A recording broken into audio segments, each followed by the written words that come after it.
नाजरीन, हम हर हफ्ते आपके लिए लाते हैं माहौलियात पर मबनी हमारा प्रोग्राम माहौलियात और हम, जिसके तहत हम आपको रूबरू कराते हैं एक ऐसे मौजू से जिसका ताल्लुक हमसे और हमारे अपनों की जिंदगी से होता है। इसी सिलसिले की कड़ी में हम आपके लिए लाए हैं मौसमों में बदलाव और इसकी वजूहात। नाजरीन, पिछले कुछ दहाइयों से हम देख रहे हैं कि मौसमों में या आबो हवा में अचानक बदलाव हो रहे हैं। कभी बेतहाशा सर्दी पड़ रही है तो कभी बेतहाशा गर्मी, कहीं सूखा पड़ रहा है तो कहीं बाढ़ ने इंसानी जिंदगी को दरहम बरहम करके रख दिया और कहीं समुंदर ने अपनी हुदूद पार करके शहर के शहर तबाह कर दिए। आखिर इन सब की वजह क्या है और कुदरत क्यों हमसे इतना नाराज है? इन सब वजूहात को जानने के लिए हम आपको ले चलते हैं अपने स्टूडियो, जहां हम माहिरीन से ये जानने की कोशिश करेंगे कि आबो हवा और मौसमों में अचानक से ये बदलाव क्यों देखने को मिल रहे हैं। नाजरीन आदाब, खैर मकदम है आप सभी का हमारी इस खास पेशकश में माहौलियात और हम। और आज इसके तहत जिस मौजू पर हम बात करेंगे वो है मौसमों में बदलाव। आप सब जानते हैं कि ग्लोबल वार्मिंग, क्लाइमेट चेंज ये ऐसे मसाइल हैं जिनके बारे में इधर बहुत ज़्यादा बात होने लगी, क्योंकि ये कहीं ना कहीं हमसे सीधे तौर पर जुड़ते हैं। और इसीलिए इस पर बात करने के लिए हमने आज स्टूडियो में बुलाया है ख़ास मेहमानों को। तो आइए सबसे पहले उनसे आपका तारुफ करवाते हैं। हमारे साथ हैं मनीष श्रीवास्तव जी, जो असिस्टेंट प्रोफेसर हैं department of energy and environment, TERI school of advance studies में। आपको खैर मकदम मनीष साहब हमारे प्रोग्राम में बहुत बहुत। हमारे साथ हैं डॉक्टर श्यामली सिंह, जो असिस्टेंट प्रोफेसर हैं और कोऑर्डिनेटर हैं centre for environment and climate change में। श्यामली साहिबा, आपका भी खैर मकदम हमारे प्रोग्राम में। और हमारे साथ हैं रमेश मुमुक्षु साहब, जो पहले भी हमारे प्रोग्राम में आते रहे हैं और हम सब जानते हैं कितने बड़े जानकार हैं वो, खासतौर से अगर हम बात करते हैं ग्लोबल वार्मिंग की, क्लाइमेट चेंज की। आपका भी सर खैर मकदम है और आपके बारे में हम सब जानते हैं कि आप प्रेसिडेंट हैं Himalayan institute of multiple alternative for livelihood के। आप सभी मेहमानों का बहुत बहुत स्वागत, इस्तकबाल। तो मनीष जी, मैं आपसे अगर शुरुआत करती हूँ, और आज जैसे कि हम बात कर रहे हैं मौसमों में बदलाव के बारे में, ये जो तब्दीली इधर हम देख रहे हैं कि जाड़े के मौसम में अचानक से बरसात हो जा रही है और जाड़ा जो शुरू हो रहा है वो देर से हो रहा है, तो ये जो तस्वीर बदलती हुई नजर आ रही है ग्लोबल वार्मिंग से किस तरह से जुड़ती है ये? देखिए, जो भी मौसमों का पैटर्न है जी, वो एक ख़ास चीज़ है जिससे तय होता है। और भी चीज़ें हैं, लेकिन जो मीन सरफेस टेम्परेचर जिसको बोलते हैं, औसत सालाना तापमान जो है सरफेस का, धरती का, उससे बड़ा तय होता है। और हम देखते हैं कि पिछले 100-150 सालों में वो लगातार औसत बढ़ता जा रहा है। तो जो अगर हम इंडस्ट्रियलाइजेशन, प्री इंडस्ट्रियलाइजेशन की बात करें और उससे अभी देखें तो लगभग 1 डिग्री के आसपास वो ऑलरेडी बढ़ चुका है। आपको शायद आश्चर्य हो जानकर कि जो ग्लोबल एवरेज है टेम्परेचर वो 14-15 डिग्री के बीच में कहीं है। तो वो अगर 1 से 1.5 डिग्री बढ़ जाता है तो उससे उसके जो असर हैं, उसकी जो बैकग्राउंड है कि अलग अलग देशों में, अलग अलग जोग्राफिकल लोकेलिटीज़ में वेरिएशन जो है वो बहुत ज़्यादा है। तो इस वजह से होता क्या है कि जो लंबे टाइम का पैटर्न है मौसमों का वो बदलता है। जब हम क्लाइमेट चेंज की बात करते हैं तो देखते हैं कि 30 साल का जो पैटर्न है मौसमों का वो कैसा है। तो हम जो साइंटिफिक रिपोर्ट्स हैं उनमें देखें तो नॉर्मली 1970 से 2000 से का जो औसत है उसके हिसाब से कंपेयर करते हैं अगले 30 साल या कोई से भी 30 साल जी। तो चूंकि ये ग्लोबल सरफेस टेम्परेचर बढ़ रहा है, इस वजह से ये सारी चीज़ें बढ़ रही हैं। अब इसका मतलब ये नहीं है कि टेम्परेचर बढ़ रहा है तो सारी चीज़ें गर्म हो जाएंगी। इसका मतलब है कि फ्लक्चुएशंस, उतार चढ़ाव जो है वो बहुत बढ़ जाएंगे। छोटे शब्दों में कहूँ तो ये कि जो अनिश्चितताएं हैं मौसम की वो क्लाइमेट चेंज की वजह से बढ़ जाती हैं। अनसर्टेनिटी जो है वो बढ़ जाएगी। रमेश साहब, ये बहुत इंटरेस्टिंग बात है कि फ्लक्चुएशन जो है वो एक फैक्टर है जो सामने आ रहा है ग्लोबल वार्मिंग की वजह से। और जैसे 30 साल जो एक पीरियड की बात हो रही है कि उसके हिसाब से चीज़ों को जो है वो आंका जाता है। आम आदमी अगर इस बात को समझे कि वो कहाँ ठहरता है इस पूरा जो स्कीम ऑफ थिंग्स में, जो हम देख रहे हैं एनवायरनमेंट चेंजेस, जो इस तरह के तब्दीलियाँ और बदलाव जो आ रहे हैं, उसमें आम आदमी का आप उसका रोल, उसकी भूमिका किस तरह से देखते हैं? हाँ, आम आदमी का जहाँ तक संदर्भ है, क्योंकि हम लोग आम लोगों के साथ ही काम करते हैं ग्रामीण क्षेत्रों में, तो हमने देखा कि मोटे तौर पर 95 के बाद का हम जो पीरियड लेते हैं, या हम कई बात करते हैं गांव के लोगों से, बल्कि कई प्रदेशों में बात की हमने, तो लोग कहते हैं 15, 16, 17 साल, 18 साल का जो पीरियड है उसमें वो तब्दीली बताते हैं जी। तो हमने अल्मोड़ा में हमारे मित्र हैं डेविड भाई, वो डेली टेम्परेचर और बारिश का आंकड़ा रखते हैं अपने पास। तो हमने 95 से 2010 का आंकड़ा देखा उनका, तो पाया कि दिसंबर जनवरी में बर्फ़ और बारिश कम पड़ी, और ये दिल्ली में महसूस होता है इसका। तो इसका जो असर होता है पूरे पर्यावरण पर, पूरे उसका असर क्या रहा कि पूरी तरह हम देखते हैं कि उसमें पेड़ों के जो प्रकार होते हैं पेड़ों के, जैसे अगर हम मिडोज पे चले जाएँ, ऊपर बुग्यालों तक चले जाएँ, वहाँ भी ऐसे पेड़ लगने लगे हैं जो गर्म जलवायु के पेड़ होते हैं जी। तो वो एक फ़र्क पड़ गया। और उसका असर ये हुआ, जो आदमी जो लोग देखते हैं, कई बुजुर्ग लोग बड़ा बोलते हैं कि हाथ ठिठुर नहीं रहे आजकल, तो वो परिवर्तन है। और बरसात का जो पैटर्न होता है बरसात का, अक्सर लोग बोलते हैं कि पहले लगातार बारिश 5 दिन 6 दिन हुआ करती थी, वो पैटर्न बदल गया है, और उसका प्रभाव फसलों पर पड़ा है। उसका प्रभाव, जो एक बहुत बड़ा प्रभाव जो देखने को मिला है, वो जो नदी होती हैं, जो पानी होता है, उसका बड़ा स्रोत होते हैं ग्लेशियर या नॉन ग्लेशियर, जो जंगलों से नदियाँ निकलती हैं, और उसके साथ बहुत से स्प्रिंग होते हैं, धाराएं होती हैं, हम नौले बोलते हैं, कहीं कुछ और बोलते होंगे। हम उसको अध्ययन करें तो पिछले 15-18 सालों में वो बहुत कम होते चले गए हैं। तो ये एक बहुत बड़ा इंडिकेटर दिखाई पड़ता है क्लाइमेट चेंज से, तो उसका प्रभाव पड़ा है। तो आम आदमी की भाषा है, वो कहता है कि जी। कुछ यही बोलते हैं कि पक्षी कुछ बदल गए हैं, कुछ कहते हैं पेड़ों के जो पेड़ के फल पकते थे उसमें परिवर्तन हो गया। ये बड़ी आम लोगों की भाषा में है, और ये जो वैज्ञानिक इसको देखते हैं, वही डाटा जो सैटेलाइट से अल्मोड़ा का देखा गया, तो जो आम आदमी कहता था वही बात सैटेलाइट से बात प्रूव होती है।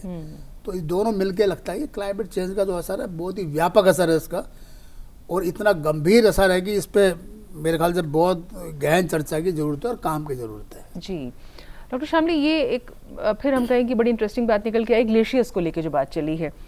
तो हमने देखा कि अब हिमालयन रेंज में भी ऐसा सुनने में आ रहा है कि वहाँ भी बहुत छोटे छोटे जो हैं वो झीलें जिसको कहते हैं, या लेक्स हम कहें, उस तरह के तैयार हो रहे हैं, जिसमें से कुछ जो है वो डेंजरस उसके हैं, अलार्मिंग है अपने आप में आने वाले वक्त के लिहाज से। तो ग्लोबल वार्मिंग की जैसे कि हम बात करते हैं, और आज हम बात कर रहे हैं मौसमों में बदलाव के बारे में, ग्लेशियर्स का जो रमेश जी ने जिक्र किया उसके बारे में क्या कहेंगे आप? जैसा आपने बताया, ये जो कृत्रिम लेक्स बन जाते हैं, झील, आर्टिफिशियल जो हम आर्टिफिशियल लेक्स जो बनते हैं, जो कि आपकी ग्लेशियल मेल्ट से होते हैं, और जैसे आपको पता है कि ग्लोबल वार्मिंग से टेम्परेचर, औसत टेम्परेचर जो है वो बढ़ रहा है, तो इससे जो आपका परमाफ्रॉस्ट है, जो बर्फ़ की जो लेयर है, जो ग्लेशियर्स हैं, वो पिघल रहे हैं, और वो पिघल के एक छोटे आर्टिफिशियल कृत्रिम लेक में परिवर्तित हो रहे हैं। और वो जो लेक्स हैं वो उनका कोई ऐसा परिपत्र तो नहीं है, उसका वो टिकिंग बॉम्ब की तरह है। अगर वो बहुत ज़्यादा उसमें पानी आ जाए तो उनको मोरेन्स भी कहते हैं, वो कभी भी बर्स्ट हो सकते हैं, वो फट सकते हैं। और जब वो लेक्स फटेंगे तो जो नीचे धरातल के नीचे की तरफ जो लोग रह रहे हैं उनके लिए बहुत ही ज़्यादा घातक होगा। ऐसे ही एक हमारी स्टडी जो हमने सिक्किम में की, आपकी एक लोनाक लेक है, और लोनाक लेक की साइफनिंग करके उसका पानी निकाला गया SSDMA के साथ, और वो कृत्रिम लेक को एक तरह से एक्सप्लोड होने से, फटने से बचाया। और इस तरीके की बहुत सारी और झीलें हैं, लेक्स हैं, जो कि ग्लेशियल लेक आउटबर्स्ट फ्लड्स जिनको कहते हैं, ग्लोफ्स जिनको कहते हैं, जो कि ग्लेशियर मेल्टिंग की वजह से बहुत ज़्यादा एक समस्या का कारण बन रहे हैं, बहुत ज़्यादा आपदा से ये इनको हम रिलेट करके देख सकते हैं। तो केदारनाथ में जो उस वक्त हुआ था वो भी कमोबेश को हिस्से मिलता जुलता वो था, कृत्रिम लेक तो नहीं कहेंगे, वो बादल फटना था, उसमें 3-4 कारण मिले हुए थे। आपका चोराबारी जो ग्लेशियर है वो, और आपका बादल फटना, वो तो एक तरह से वो पूरा एक कॉम्प्लेक्स आपदा जिसको कहेंगे कि एक के बाद एक इफेक्ट आता गया, जुड़ता गया, और एक बहुत ही बड़ी प्राकृतिक आपदा जिसमें कि मानव इंटरवेंशन भी बहुत हद तक कहेंगे बहुत ज़्यादा था। तो उस वजह से वो इस तरह से एक भयावह परिस्थिति पैदा हुई, कितने लोगों की उसमें जान गई। तो ये एक इधर के हम सालों में देखें तो एक बहुत ही अजीबोगरीब कहना चाहिए कि जो हम बार बार बात करना डिजास्टर की बात करें। मनीष जी, ये अब जो बात निकली है तो इसमें अभी हमने देखा कि हम कहते हैं कि तामीर और तरक्की जो है बहुत ज़रूरी है फलाह बहबूद के लिहाज से, भाई कंस्ट्रक्शन तो होगा और डेवलपमेंट होगा, लेकिन ये हम कैसे डिसाइड करें, क्योंकि एक आम आदमी जो है, कहा जाता है कि जो भी आप जिस एरिया में रहते हैं वहाँ से परमिशन लेने की कुछ लीगल चीज़ें होती हैं, इनको आपको सबको पूरा करना होता है, बट हम कितने अवेयर, कितने जागरूक हैं, क्या वाकई हम इस बात का ख्याल रखते हैं कि हमें जो परमिशन मिल रही है उसमें भी हम लिबर्टी लेते चले जाते हैं, इस बात का ख्याल ना करते हुए कि हमारे जो पहाड़ हैं वो उनमें ग्लेशियर हैं, उनमें तब्दीली आ रही है जिसके चलते मौसम बदल रहे हैं, तो कितना आपको लगता है कि लोग समझ रहे हैं इस बात को अब? देखिए, मैं इस सवाल को थोड़ा सा बदल के पूछना चाहूँगा कि वो कौन लोग हैं जिनको ये समझना चाहिए। ये बहुत महत्वपूर्ण है कि जब हम अपनी नीतियाँ बनाते हैं और ये तय करते हैं कि अगर आप कोई भी इंडस्ट्रियल प्लांट लगा रहे हैं तो आपको ये परमिशंस लेनी पड़ेंगी, ये स्टैंडर्ड्स होंगे, ये क्लियरेंसेस लेने पड़ेंगे, तो उसके जो भी हमारे बेंचमार्क्स हम लोग तय करते हैं, जो भी गाइडलाइंस तय करते हैं, हमको उनको तय करने में इन चीज़ों को समझना पड़ेगा। क्योंकि अगर हम उनको नहीं समझेंगे तो फिर उसको फ्रेम करने में हम लोग गड़बड़ियाँ कर देंगे, और इसके बाद जो भी इंडस्ट्रियलिस्ट होगा, ये एक जाहिर सी बात है कि इंडस्ट्रियलिस्ट, और वो खुले तौर पर इंडस्ट्रियलिस्ट सारे ये कहते हैं कि भाई हम तो मुनाफा कमाने के लिए हैं, तो वो सारी लिबर्टीज लेंगे, ये आपको मान के चलना पड़ेगा। तो आपका काम है कि आप उन चीज़ों पर चेक रखें। तो ये समझदारी जो है, जो जब हम पॉलिसी बनाते हैं, गाइडलाइंस बनाते हैं, उस स्तर पर बहुत ज़रूरी है। इसी में जब आपने जो तरक्की की बात करी, उसकी जो अंडरस्टैंडिंग है कि हमारी तसव्वुर क्या है उस चीज़ का, वो बहुत इम्पोर्टेंट है जी। ये एक बात बार बार कही जाती है कि जितने भी जो विकासशील देश हैं, उन्होंने अगर जो विकसित देशों का जो ढर्रा था उसको अपनाया तो चीज़ें और ख़राब हो गई जी।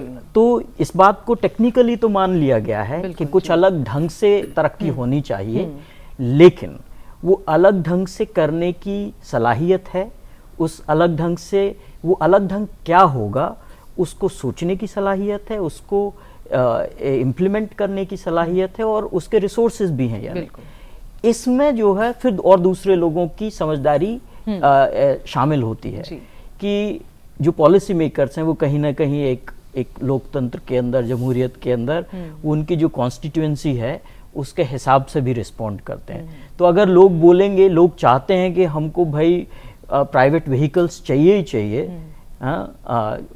पब्लिक ट्रांसपोर्ट की जगह वो लोग प्रेफर करेंगे कि हम भाई, रुतबे की भी बात है ना, बड़ी गाड़ी है, बिल्कुल सही कह तो रहे हैं। वो डिमांड अगर वहां से आएगी तो जो पॉलिटिकल लीडरशिप है वो कई बार उसके प्रेशर में आ जाएगी। ठीक है, तो ये दो तरफा कम्युनिकेशन बहुत ज़रूरी है कि जो बनाने वाले हैं, जो राजनीतिक लीडरशिप है, उसको ये समझना होगा, उसको ये जनता को भी समझाना होगा, और जो लोग हैं उनको ये समझना होगा कि उनकी जो व्यक्तिगत चॉइसेस हैं, जो कलेक्टिव स्तर पर उनका कहाँ तक असर पड़ता है। बिल्कुल। रमेश साहब, क्या कहेंगे आपकी, मतलब ये जो मनीष जी बात कह रहे हैं, यही होता है कि हम एक दूसरे पे जिम्मेदारी डालते चले जाते हैं। जैसे अब यूरोपियन वेस्टर्न कंट्रीज़ की बात होती है तो वो भी पल्ला झाड़ लेते हैं कि भाई हम तो बहुत ज़्यादा इसमें इन्वॉल्व नहीं है, फिर जो डेवलपिंग कंट्रीज़ हैं उनकी तरफ बढ़ जाते हैं, वहाँ पे भी फिर एक दूसरे पे हम लोग जिम्मेदारी डालते चले जाते हैं। लेकिन मसले का जो हल है उसके बारे में संजीदगी से हम वाकई सोच रहे हैं, ये कहीं होता हुआ नज़र आ रहा है आपको? मैं केदारनाथ की बात को थोड़ा सा इससे जोड़ता हूँ, इस बात से। जी। केदारनाथ में करीब 13 तारीख की बात थी जी, मतलब 15, 16, 17 का बहुत बारिश हुई, जो बारिश पूरे बरसात में होनी थी 3 दिन में हो गई जी, और क्लाउड ब्रश सब कुछ था उसमें। तो वहाँ क्या था, वहाँ के डीएम जो थे उन्होंने कहा था कि यहाँ जो कंस्ट्रक्शन है कुछ उसको हटाओ, ये बात चल रही थी, तो उनको हटा दिया गया। तो कहने का मतलब है कि केदारनाथ जैसी ऊंचाई पर अगर हम बहुत बड़े निर्माण ना करें जी, ऊंचाई, अब आपने तरक्की की बात बोली, 3000 मीटर के ऊपर हम लोग अक्सर जब हिमालय में काम करते हैं तो एक आंकड़ा रखते हैं कि 3000 से ऊपर कोई निर्माण नहीं होना चाहिए। अच्छा, अब मान लो उस दिन अगर इतने लोग ऊपर ना होते बिल्कुल। जैसे वो हुआ खच्चर हुआ करते थे, खच्चर को प्रिपेड किया गया था कि प्रिपेड खच्चर आएंगे, उनकी भी स्ट्राइक थी उस दिन, ये मेरे डॉक्यूमेंट है मेरे पास इसके जी। तो ये जो इस तरह का जो तरक्की का जो हमारा माहौल बन रहा है पूरी तरह, बिल्कुल, और हमें एक अर्बनाइज चीज़ें बनानी है बहुत ज़्यादा। इसे दिल्ली के जाम से समझ सकते हैं हम लोग, दिल्ली में अपना पानी नहीं है, बिजली बाहर से लेते हैं हम लोग, और जितने यहाँ पे पानी के स्रोत हुआ करते थे, करीब 700-800 जोड़ हुआ करते थे, छोटे छोटे लेक्स भी हुआ करती, नदी भी हुआ करती थी जी। जैसे साबी नदी थी ये नजफगढ़ के क्षेत्र में, और जो नाले बहा करते थे 95-97 तक लोग उसमें, द्वारका के पास जो नाला है उसमें लोग नहाया करते थे। अभी सब कुछ बदल गया है जी। तो कहने का मतलब है, जब हम तरक्की की बात करते हैं तो एक प्रश्न खड़ा होता है, हम पानी कहाँ से लाएंगे? पानी कहाँ से? हम तो पानीदार नहीं है जी। तो पहले हमको पानीदार बनना है। मेरे घर का कंस्ट्रक्शन हो रहा है, मेरे राज्य का कंस्ट्रक्शन हो रहा है, मेरे पास खुद ही पानी नहीं है, तो मैं डिपेंड करूंगा हिमालय क्षेत्रों पर जी। अब उसमें जब तक हमारा अपना पानी नहीं है, अपनी व्यवस्था हमारी नहीं है, और हमने को सतत विकास के साथ नहीं जोड़ा गया है, तो हम क्या करेंगे? हम बोलेंगे चलो कोई नहीं, चलो वहाँ से पानी ले लेंगे, एक नगर बना लेते हैं। द्वारका का जब द्वारका बना था जब दिल्ली में, तो दिल्ली जल बोर्ड ने मना किया था हमारे पानी नहीं है, लंबा केस चला, मुकदमा चला। तो ऐसा ही सब जगह होता है। तो जैसे जैसे अब इन्होंने बताया मनीष जी ने, तो रिकन्सिलेशन नहीं है, मतलब हमें डेवलपमेंट चाहिए, वो चाहिए, सबको चाहिए। बिल्कुल। और लोग क्या सोचते हैं, प्लानर क्या सोचते हैं, पॉलिटिकल लोग क्या बोलते हैं, अब सब लोग के पास एक लक्ष्य होना चाहिए, सतत विकास जी। कि हम जो बना रहे हैं ये ना हो कि इसमें विनाश हो जाए। आम आदमी, खासतौर से अगर हिंदुस्तान के ताल्लुक से बात की जाए, तो हमारे यहाँ तो जो किसान हैं उनका काम खेती का है, और वहाँ पे मौसम का बहुत ज़्यादा कहीं दखल भी है, और वो सब कुछ उस पर ही दारोमदार होता है। तो अब हमारी जो खेती है, फसलें हैं, उन सब के लिहाज से भी हिंदुस्तान को खासतौर से ज़्यादा सजग होने की ज़रूरत है। तो हम लोग अपने लिए क्या कर सकते हैं, अपने मुल्क की बेहतरी के लिए? आपका बहुत ही अच्छा प्रश्न है, क्योंकि हम अगर अपनी इकोनॉमी को देखें तो हमारी जितनी भी अर्थव्यवस्था है वो सर्विस सेंटर्ड हम हो गए हैं, बट अभी भी एग्रीगेरियन, कृषि प्रधान देश हम हैं। और कृषि एक ऐसा क्षेत्र है जो कि जलवायु परिवर्तन से बहुत ज़्यादा उसका प्रभाव रहता है, सीधे तौर पे जुड़ा हुआ है बल्कि। और इसके तहत बहुत सारी मैं ये नहीं कहूँगी कि बहुत ही ग्लूमी सिचुएशन है, बहुत हर चीज़ को हमेशा अगर हम नेगेटिव परिप्रेक्ष्य में लेंगे तो वो भी सही नहीं है। बहुत सारे हमारे जो रिसर्च इंस्टीट्यूट्स हैं, आप पूसा को ले लीजिए, IARI को ले लीजिए, बहुत सारे उन्होंने हाइब्रिड वैरायटीज़ लेके आए हैं, जिसको कि क्लाइमेट स्मार्ट एग्रीकल्चर के तहत वो नई वैरायटीज़ आई हैं, जो कि बदलते हुए जलवायु में अपने आप को कैसे ढाल सकते हैं, कैसे उसकी पैदावार ज़्यादा हो सकती है। बहुत सारे एक्सटेंशन वर्कर्स हैं इन रिसर्च इंस्टीट्यूट्स के, जो कि आपके किसानों तक जाके उनकी भाषा में, जो कि आसानी से उनको समझ आए, क्योंकि अगर आप बहुत बड़ा रिपोर्ट एक किसान को दे देंगे तो उसका कोई फ़ायदा नहीं होगा। तो एक्सटेंशन वर्कर्स जो हैं वो जाके उनको उनकी सरल भाषा में समझाते हैं कि कौन सा आप बीज बोएं, कौन सी फसल लगाएं, किस मौसम में उसे लगाएं और किस तरह से उसको करें ताकि आपकी पैदावार ज़्यादा हो। दूसरी बात मैं ये भी इसमें साथ जोड़ना चाहूँगी कि इंटीग्रेटेड फार्मिंग का कॉन्सेप्ट भी बहुत ज़्यादा देखने में आया है, कि अगर आपकी मान लीजिए एक फसल क्लाइमेट की वजह से, जलवायु परिवर्तन की वजह से नुकसान भी होता है, तो साथ में ही आपने मुर्गी पालन भी कर लिया, आपने बतख भी रख ली, आपके पोखरे हैं उसमें आपने बतख पाल ली, उसमें आपने अजोला जो नाइट्रोजन फिक्सेशन वाला आपका होता है वो आपकी बतख खा रही है, तो आपके अंडे भी उसमें से आ रहे हैं। तो और आपने ये पोल्ट्री रखा हुआ है, आपने जो है गाय भी पाल लिया, तो इस तरह से उसका दूध बेच दिया। और तरह तरह के टाइम पे अगर एक, जैसे हम कहते हैं ना, एक ही सभी अंडे एक ही बास्केट में ना रख के स्प्लिट करके उसे रखें कि अगर मौसम की मार एक जगह पे आए तो दूसरी जगह से हम दूसरे आयाम देख सकते हैं, और जो अगर एक किसान समृद्ध होगा। लेकिन डॉक्टर शामली, ये जो बात आप कह रही हैं ये बिल्कुल ठीक है, बदलते दौर में बदलना पड़ता है, वो ज़रूरी है, वरना पीछे रह जाएंगे और फिर नए मसले खड़े होंगे। लेकिन रमेश जी ने एक बात अभी कही थी कि आप कहें कि द्वारका की बात हो रही थी या किसी और जगह की बात हो रही हो, तो पानी का मसला है, जैसे कि अगर पानी मिलेगा ही नहीं आपको तो फिर क्या करेंगे? अब अगर आप हाइब्रिड की बात कर रहे हैं क्रॉप्स की, या अगर हम बात करें इंटीग्रेट फार्मिंग की, आपने वे आउट ढूंढ लिया अभी के लिए, लेकिन 10, 20, 30 साल बाद क्या? तो वो अगर मौसम में तब्दीली, मौसम में बदलाव ऐसे ही होता रहा तो हम कितना अपने आप को बदलेंगे? आपने बारिश देखी, आपने मकान यहाँ बदल लिया, फिर यहाँ बदल लिया, आगे कहाँ तक जाएंगे आप? सोचने की बात ये भी है। तो हम इतने में ही ना चेंज करके कुछ ऐसा सोचें और ऐसा करें जिससे कि हमें छोटे छोटे बदलाव कम करने पड़े, मोटे तौर पे सबको फायदा हो। दो चीज़ें मैं इसमें जोड़ना चाहूँगी। एक तो जो हाइब्रिड वैरायटी की मैंने बात कही, वो हाइब्रिड वैरायटी इस तरह की भी वैरायटीज़ हैं उसमें जिसमें कम पानी लगे, कम पानी की खपत से उतनी ही या ज़्यादा पैदावार हो। दूसरी बात जो आपने कही कि वो बिल्कुल सही है कि हमें और आयाम देखने पड़ेंगे। जो हमारे एग्जिस्टिंग स्रोत हैं जो ऑलरेडी अभी एग्जिस्ट कर रहे हैं, उनका हम जो एक्वीफर हैं, हमारे जो ग्राउंड वाटर है, उसका रिचार्ज कैसे करें, उस पे ध्यान। जो भी आपके पास लिमिटेड पानी का जलाशय जो हैं, उसको कैसे आप उसकी गुणवत्ता, क्वालिटी भी इम्पोर्टेंट है, सिर्फ आपकी क्वांटिटी हो, और अगर क्वालिटी ना हो तो वो भी वेस्ट है। बिल्कुल सही बात। जिस तरह से आलमी दर्जे हरारत में इजाफा हो रहा है, ग्लोबल वार्मिंग की बहुत बात हो रही है, उसमें ग्लेशियर्स के पिघलने को बहुत बार हम जोड़ते हैं कि वो एक हमारे लिए अलार्मिंग सिचुएशन है। तो ये जो ग्लेशियर्स पिघल रहे हैं, मान लीजिए सारी बर्फ पिघल के अगर समंदर में चली जाती है, तो किस तरह के असरात मुरतब होंगे?